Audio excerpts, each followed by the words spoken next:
Marami na nga nagtatanong kung ano nga bang nangyari kay Sky. Sabi ko nga sa caption, "What happened, Sky? Why are you crying?" Welding, right? Pero sige guys, ikukwento ko sa inyo kung ano nga ba talaga nangyari.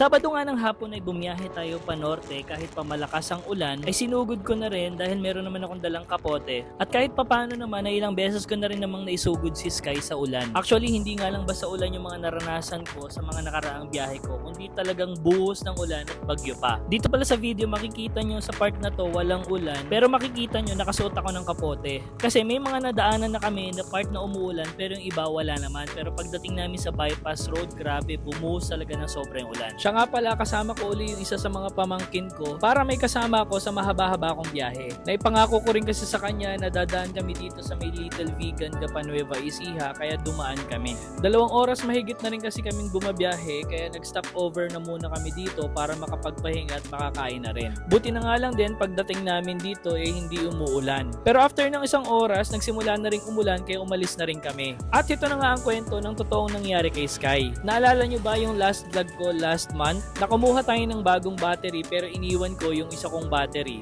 Ito na yun guys, kinuha ko na uli yung una kong battery kasi ayos na siya dahil pina 21 series natin siya. At ngayon kinakabitan siya ng battery tray na removable para kung sakaling may aayusin, madali na lang namin matatanggal yung battery kasi ditornilyo na siya. So wala naman pong masamang nangyari kay Sky. Actually goods pa nga guys kasi naka dual battery na tayo. Isang 72 volt 66 Ah po yung nakakabit sa akin at yung isa naman is 64 Ah. So all in all, ang battery ko na po is 72 volts, 130 Ah.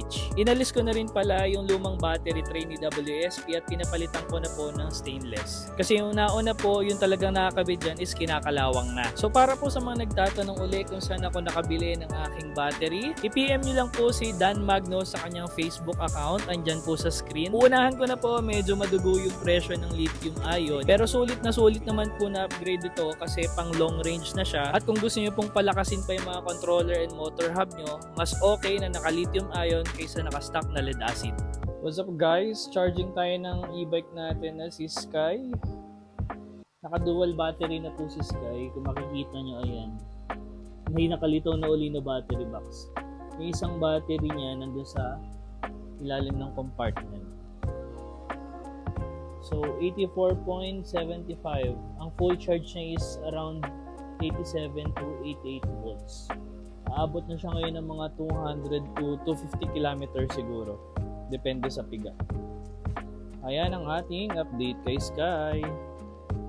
So hanggang dito na lang muna guys. Abang-abang sa mga susunod nating i-viyahe kasi mas malayo na yung mga ating pupuntahan. Ride safe, keep safe hanggang sa susunod nating i-viyahe.